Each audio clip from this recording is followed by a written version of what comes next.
What's up, everybody? NASCAR Nolan here, and in today's episode, we are going to talk about the penalty that was given to Cole Custer earlier this week. We're going to talk about Kurt Busch not returning to 2311 full-time in 2023. I'm going to give you guys my picks for the round of 4, and we're going to talk a little bit about the Las Vegas race.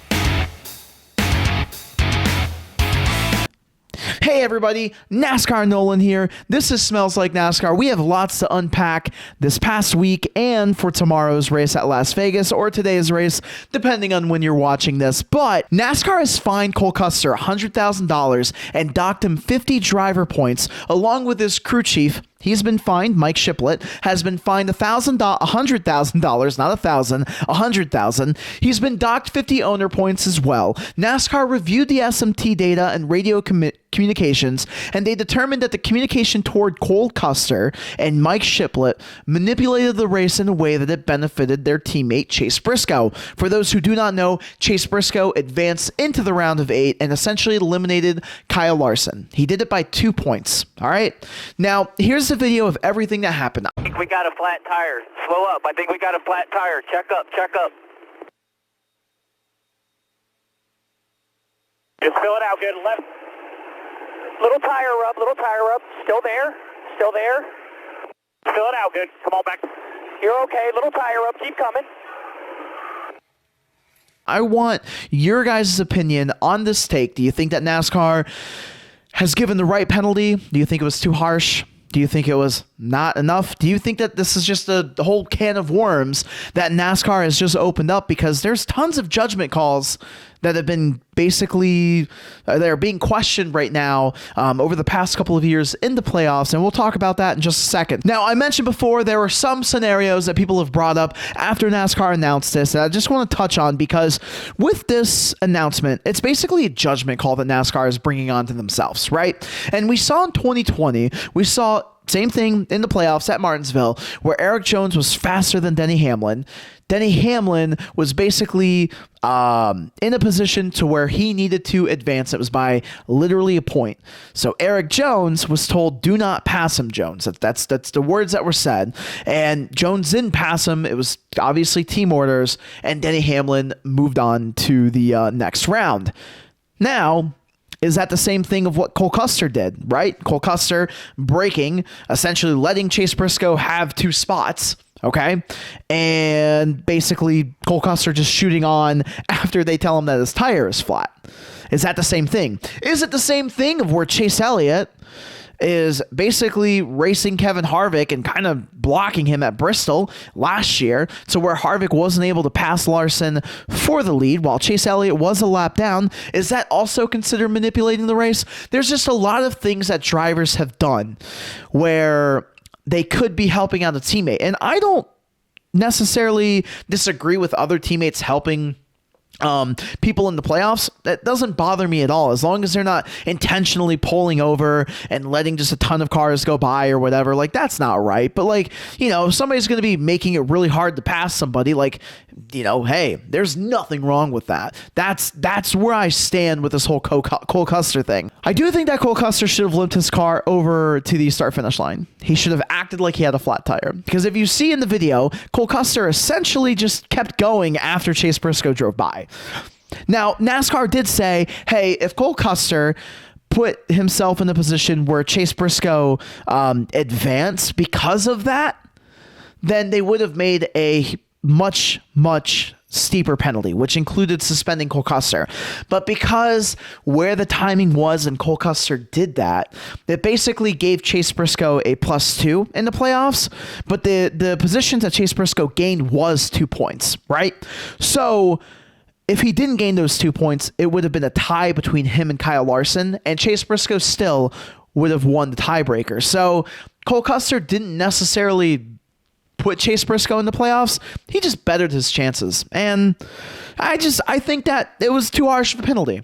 And I think that NASCAR should kind of mind their own business in regards to that, because a couple weeks ago, they penalized somebody for taking out somebody under caution on purpose, but the only reason why they did it is because they got called out on it. They literally had a blind eye to it. So it's like, Where are we going here, NASCAR? Like, be consistent with your calls. That's all we ask. That's all we ask, all right? Kurt Busch is not returning to full-time competition in 2023. He announced this morning, Saturday, October 15th, depending on when you're watching this again, that he will not be driving with 2311 full-time in 2023. Tyler Reddick will take over as he has officially been released by RCR. Remember, he was signed for the 2024 season for 2311, but was still signed for the 2023 season with RCR. Now, that's not the case. He's going to be stepping into the 45, obviously underneath pretty crappy circumstances, but Kurt's health is obviously a priority, right?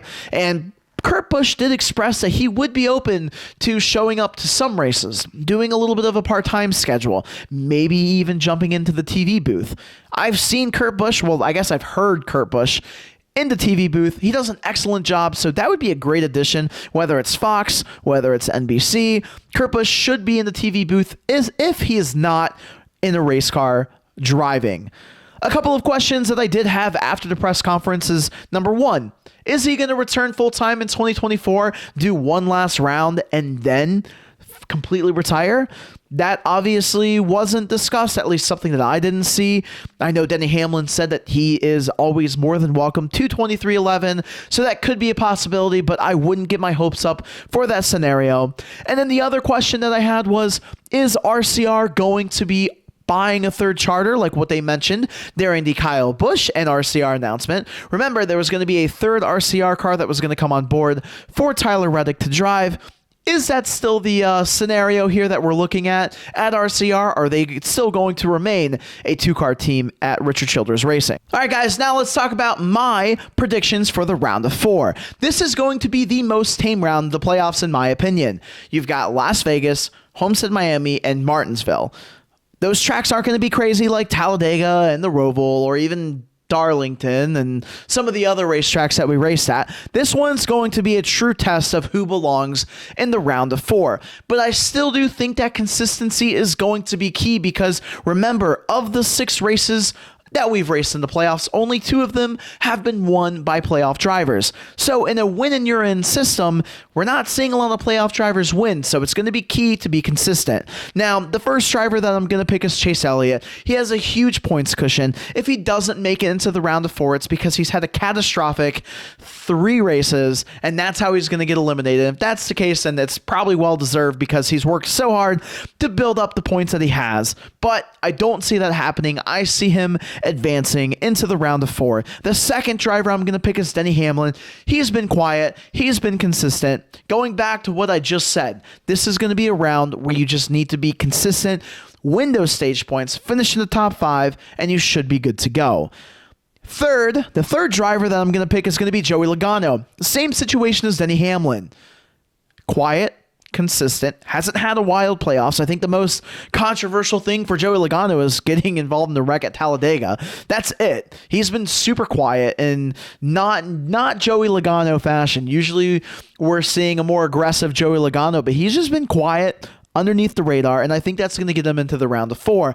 The last driver, and this is going to be a little bit biased on my end, Ryan Blaney. Ryan Blaney, I want to see him make it into the round of 4 because he has yet to win a race. I do think he's going to win at Las Vegas. We'll talk about that a little bit later on, but I'd like to see him kind of put the playoff system through the ringer, right? We talk about win and you're in, but here he is with no win. He's racing in the round of 8, potentially could be racing in the round of 4. I want to see him in there because he's been, again, quiet and consistent, and he's looked really strong this during practice and qualifying during Las Vegas. So I have high hopes for him being in the round of 4, and that's just pure coincidence. I'm wearing his t-shirt, by the way. Let me know in the comments down below. Who do you guys think is going to make it into the round of 4? Do you guys agree with me? Do you think another driver is going to make it through? I've seen people predict Ross Chastain making it through. I've seen people predict Christopher Bell making it through. It's going to be very interesting. This is going to be probably the tightest round of 8 that we have seen in the history of the playoffs, and I'm really excited to get this thing underway. last but not least, we're going to talk about Las Vegas Motor Speedway, where the playoff drivers are all sitting, and just talk about the racing in general there. Now, the next gen car is obviously new this year, and I know it's had its issues. I know. I hear you guys. I see it in the comments. I see it on Twitter, all of the other stuff. But remember when we showed up in March at Las Vegas? It was coming off of a great race of California and a great race at Phoenix, and that race was awesome. It just showed the next gen cars capabilities on these 1.5 mile racetracks. It's funny because the past couple of years, the cookie cutter racetracks were the tracks that we weren't looking forward to. And here we are looking forward to Las Vegas as a fun racetrack for these types of cars. So I'm really excited about it. I think it's going to be great racing. I don't think it's going to be like stupid racing where people are wrecking each other or there's going to be a ton of wrecks or anything like that. I think it's just going to be solid, clean racing throughout the race, the whole entire 400 miles that we're going to be racing. And I am ecstatic for it. This race I have had circled on my calendar, and I'm going to watch it start to finish. What makes this race even more interesting is after they've qualified, I've noticed that the playoff drivers are kind of strung out here. You've got William Byron, Blaney, and Logano starting 3rd, 4th, 5th. You have Christopher Bell starting 7th, Ross Chastain starting 11th, Chase Briscoe starting 16th, and shockingly, Chase Elliott is starting 20th, and he didn't look that fast in practice, which, just like what I said, remember, in my final round of 4 here, you've got to have a consistent but fast round of 8, all right? Chase Elliott needs to at least be somewhere near the top 10, collect some stage points, keep it quiet. Running 20th is not going to be acceptable here because there's other guys that are going to catch up to him if that's the case. Will they fix things up and make the car faster or whatever they're going to do? Yeah, it wouldn't surprise me. Honestly, I'm not too worried about it, but I'm still shocked that he's starting 20th.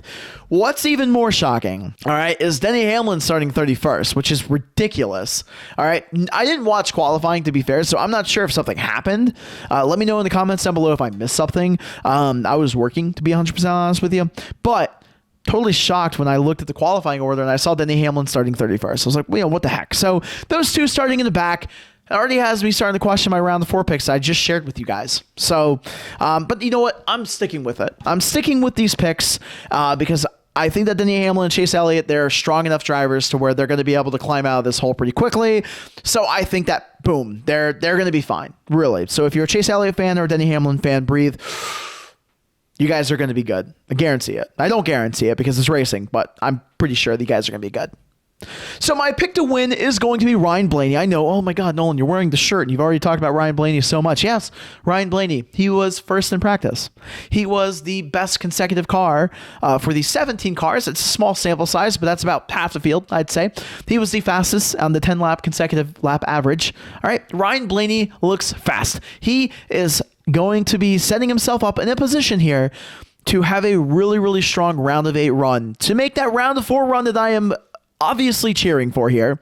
Okay, so Ryan Blaney, he is going to be his first win of the season, by the way. It's going to be his first win of the season. He is going to clinch a spot in the round of 4. Can you believe that? It's like, hey, this is my first win of the season, and now I'm racing for a championship. So good, everybody. That's what I want to see Ryan Blaney do. He probably won't do that, but that's just in my head. That's like, that's what he's thinking.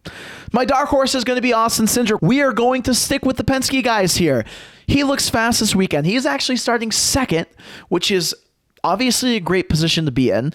All the Penske cars look really fast. The Fords, surprisingly, in general, look really good this weekend, which wasn't really expecting that, but maybe they found something. So I'm going to choose Austin Cindric. Let me know in the comments down below, who do you think is going to win? Who is your dark horse? And I just want to say thank you so much for watching. If you enjoy this type of content, please hit the like button. Please hit the subscribe button. Guys, we are at 74 subscribers. My goal by the end of the season is to be at 100 subscribers. So we need 26 more of you. Hit that subscribe button. That would be greatly appreciated. And I hope you guys enjoy the race tomorrow. And remember to go fast and turn left. Thank you so much.